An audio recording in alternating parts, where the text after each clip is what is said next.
ఇక ఫిదా విషయానికొస్తే మేడం, దాంతోనే గీతా భాస్కర్ గారంటే ఎవరో జనాలకి ఒక ఐడెంటిటీ లాగా వచ్చింది. అసలు మీకు ఆ సినిమాలో శేఖర్ కమ్ముల గారు ఆఫర్ చేశారా? మీకు ఫస్ట్ ఎవరు మిమ్మల్ని అప్రోచ్ అయ్యారు మేడం? అంటే అది నా స్టూడెంట్ ద్వారా వచ్చిందండి. తర్వాత అనీష్ కురియల్ ఆయన అసిస్టెంట్ డైరెక్టర్గా అక్కడ పనిచేసినాడు అనమాట ఆ ఫిల్మ్కు. ఆయన కూడా రికమెండ్ చేసినాడు. ఆయన తరుణ్ మూవీలో పెళ్లి చూపుల మూవీలో యాక్ట్ చేసినాడు. 4 days మా ఇంట్లో షూట్ అయింది. అప్పుడు ఆయన చూసినాడు నన్ను. సో వాళ్ళు రికమెండ్ చేసినారు. అని అనుకోకుండా నా షార్ట్ ఫిల్మ్లో నేను ఒక చిన్న రోల్ చేసిన. షార్ట్ ఫిల్మ్ కూడా చేశారు. ఆ షార్ట్ ఫిల్మ్ తరుణే తీసినాడు. అది ఒక కాంపిటీషన్ ఫిల్మ్ అనమాట.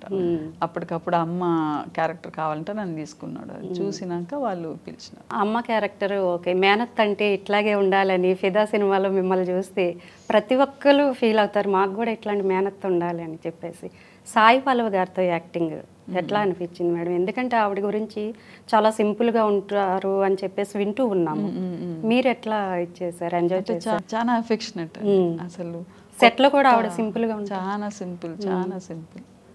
వరుణ్ తేజ్ గారి గురించి ఆయన కొంచెం ఆయనకు నాకు తెలియదు కూడా, అంటే అంతగా తెలియదు, కొంచెం రిజర్వ్డ్గానే ఉన్నాడు ఫస్ట్లో. తర్వాత అలవాటైంది.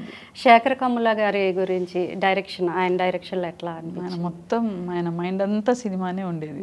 సో ఆయనతోటి మాట్లాడితే సినిమానే, కూర్చోంటే సినిమానే, అట్లనే అనిపించింది. అంటే మీరు యాక్ట్ చేసిన మూవీస్ కానివ్వండి ఏవైనా కానీ మీకు బెస్ట్ యాక్టర్గా అనిపించింది ఎవరు మేడం? మళ్ళా కేటగరైజ్ చేయలేను, నేను టీచర్ని కదండి, అందరినీ సమానంగా చూడాలి. ఒకరొకరికి ఒక్కొక్క క్వాలిటీ ఉంటుంది. మీరు చెప్పింది కరెక్ట్. అంటే మీ ఫ్యామిలీ తరఫు నుంచి ఎవరైనా మీరు ఫిదాలో యాక్ట్ చేసినప్పుడు పొగడ్తలు కానీ అట్లా వచ్చిన బెస్ట్ కాంప్లిమెంట్స్ ఏముంటాయి? అందరికీ ఇష్టమే అనమాట. ఏదో చేస్తున్నాను అంటే 58 yearsలో నేను యాక్టింగ్లో పోయినాను అంటే ఒక ఇన్స్పిరేషనే కదా. అంటే ఫస్ట్లో ఉండింది అనమాట. అంటే భర్త చనిపోగానే 1 year కూడా కాలేదు, ఇవన్నీ ఎందుకు ఏందో అనేది విన్నా, నేను చాలానే విన్నా. బట్ అంటే తరుణ్ గారు మీకు బాగా సపోర్ట్ ఇస్తూ ఉంటారు.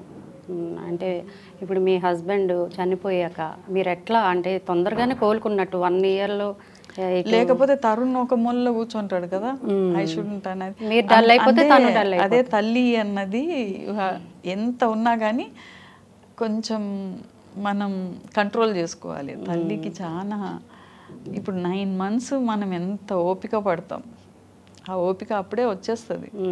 ఆ ఓపిక ఉండాలి. నేను బాధపడుతూ ఉంటే ఇంకా వాడు ఏం చేస్తాడు చెప్పండి, ఇంకా బాధ అవుతుంది.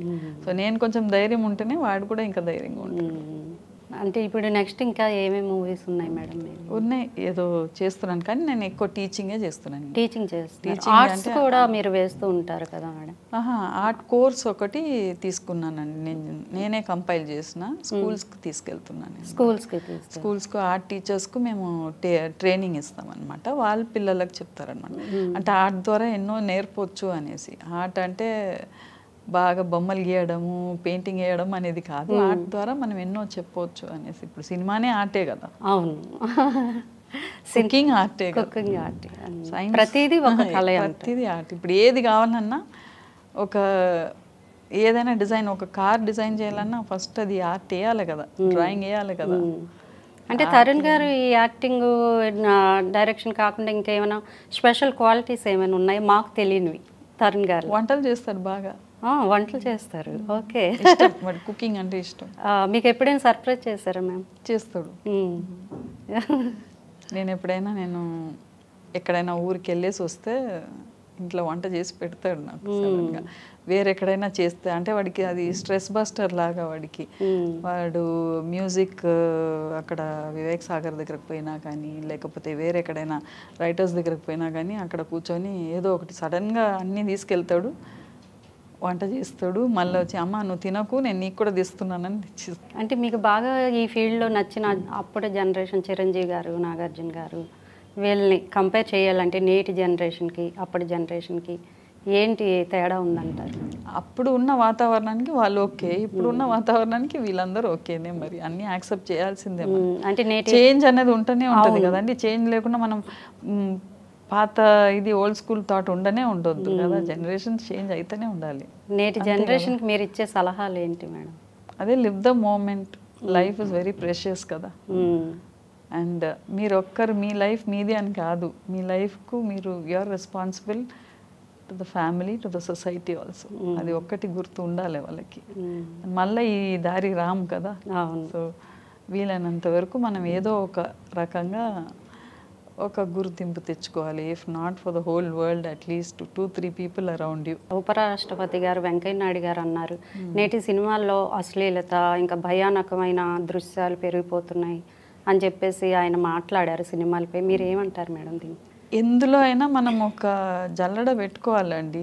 అన్నీ మంచివి ఉంటాయి, చెడు ఉంటాయి. ఇప్పుడు తరుణ్కి మేము ఒక కంప్యూటర్ తీసి ఇచ్చినప్పుడు అప్పుడు అసెంబ్ల్డ్ పార్ట్సే ఉండే అనమాట. 25,000కే వచ్చేది అసెంబ్ల్డ్ పార్ట్స్ తోటి ఒక సిస్టమ్. మేమైతే 60,000 పెట్టి ఒకటి పెద్దది కొన్నామన్నమాట. అందరు అన్నారు ఒక కాస్ట్లీ ఎక్స్పెన్సివ్ టాయ్ కొని ఇచ్చేసినారు మీరు వాడికి అనేసి. కానీ ఎవరి మాట వినలేదు. అదే చెప్తున్నాను కదా, పక్కన వాళ్ళు, ఎదురుంగ వాళ్ళు, చుట్టాలు అందరు ఎన్నో అంటారు అనమాట. సో మనకి ఏది కరెక్ట్ అని అనిపిస్తుందో మనం చేయాలి అంతే. మనం తీసుకోవాలి, సలహాలు తీసుకోవాలి, కానీ మరీను వాళ్ళ అభిప్రాయాలు మనపైన రుద్దడం అనేది తప్పు. అది వాళ్ళు చేయడం తప్పు. మనం కూడా దాన్ని సీరియస్గా తీసుకోకుండా ఏదైనా మంచిది ఉంటే అర్థం అంటే ఏదైనా దానికి మనకు ఉపయోగంగా ఏదైనా చెప్తే తీసుకొని చేయాలి. కానీ అట్లా అయితే పాడవుతాడు వాడు, ఇది అన్నీ నేర్చుకుంటాడు, ఏవేవో ఉన్నాయి వ్యసనాలు అలవాట్లు. కూర్చొని నేను చెప్పిన చెడు ఉంటుంది, అన్నీ ఉంటుంది, అన్నీ ఉంటాయి. నీకు తెలుసుకో, తెలుసుకునేది వేరు, ఇండల్జ్ అవ్వేది వేరు కదా. అది తెలియాలి, అన్నీ తెలియాలి. కానీ దాన్ని ఏది మనకే తెలియాలి అనమాట, ఏది మంచిది ఏది చెడు అనేది.